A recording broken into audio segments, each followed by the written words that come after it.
عزیز طلباء، السلام علیکم ورحمۃ اللہ وبرکاتہ۔ اس ویڈیو کے اندر ہم تفہیم عبارت نمبر 3 پڑھیں گے۔ پہلے پیراگراف، پھر سوالوں کے جواب، اور اس کے بعد انشاءاللہ کچھ آج ہم مضمون بھی شروع کریں گے۔ پہلا مضمون ہوگا آب زمزم، تو اس کے حوالے سے ہم کچھ پڑھیں گے۔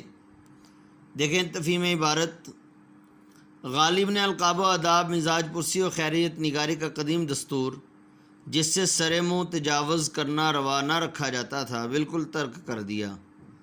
مطلب یہ ہے سر منہ تجاوز کرنا، اعراض کرنا روا نہ رکھا جاتا تھا، یعنی مائنس مائنس پلس، مطلب یہ ہے کہ اس کو لازمی طور پر بیان کیا جاتا تھا کہ مزاج پرسی بھی اور خیریت نگاری بھی، یہ دونوں چیزیں، ان سے اعراض نہیں کیا جاتا تھا بلکہ ان کو لکھا جاتا تھا۔ یہ بالکل ترک کر دیا ہے، چھوڑ دیا ہے۔ یہ بات نہیں کہ یہ بات لکھتے ہی نہ تھے، مگر ان قاعدوں کے اور ان کی ترتیب کے پابند نہ تھے۔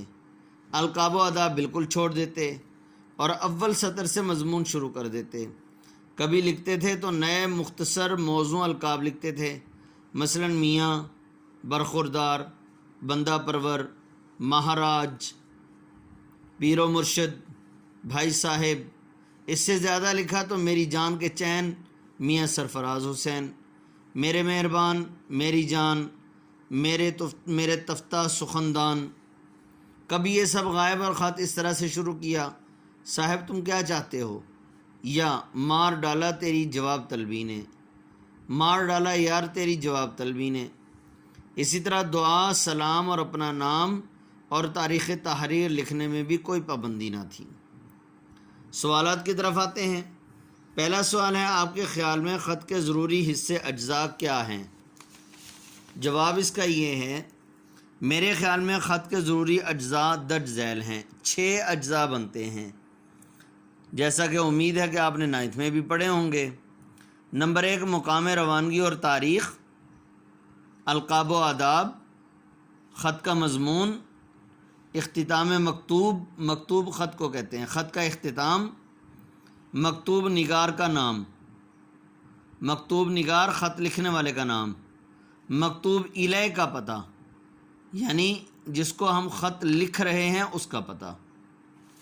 جی، دوسرا سوال ہے: آپ نے غالب کے خط پڑھے، ان کی زبان کیسی ہے؟ اس کا جواب دیکھیں۔ مرزا غالب کے خطوط ان کو اردو نثر میں زندہ رکھنے کے لیے کافی ہیں، یعنی مرزا غالب کے خطوط جو ہیں اتنے اہم ہیں کہ اگر ان کو نکال دیا جائے تو شاید اردو نثر کا خاتمہ ہو جائے۔ انہوں نے خطوط میں سادہ بیانی اور مکالمی انداز کو متعارف کروایا۔ مکالماتی انداز مطلب یہ ہے کہ اس طرح لگتا ہے جیسا کہ 2 آدمی آپس میں گفتگو کر رہے ہیں۔ متعارف کروایا مطلب انٹروڈکشن کروایا، بھئی اس طرح بھی خط لکھا جاتا ہے کہ جیسے 2 آدمی آپس میں گفتگو کرتے ہیں۔ اس لیے مرزا کے خطوط کو جدید اور اردو زبان کی بنیاد قرار دیا۔ سوال نمبر 3 ہے: حامد حسن قادری نے غالب کی مکتوب نگاری کی جو خصوصیات بتائی ہیں اس کا خلاصہ لکھیں۔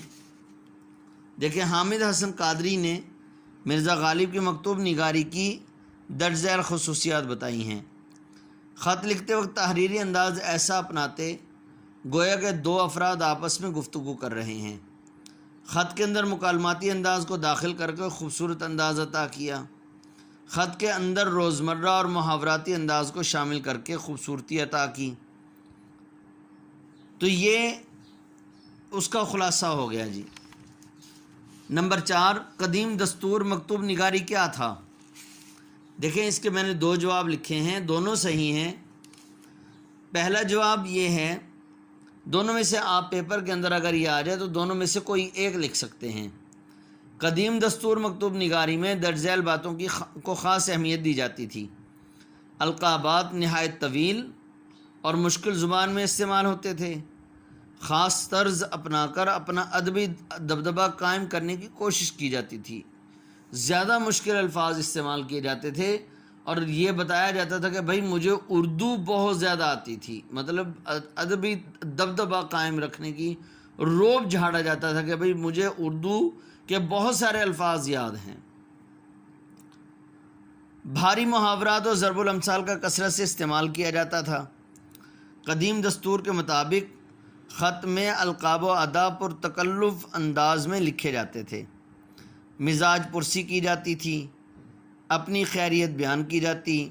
یہ دوسرا طریقہ بھائی، یہاں سے قدیم دستور کے مطابق یہاں سے یہ اس کا دوسرا جواب شروع ہو جائے گا، چاہے آپ یہ والا یاد کر لیں چاہے آپ یہاں سے یاد کر لیں۔ قدیم دستور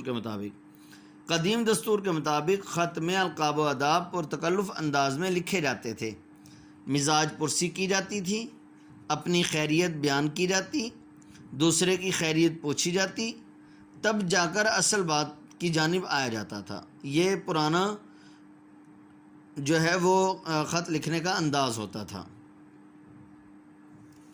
جی 5واں سوال ہے، خط کیوں لکھا جاتا ہے؟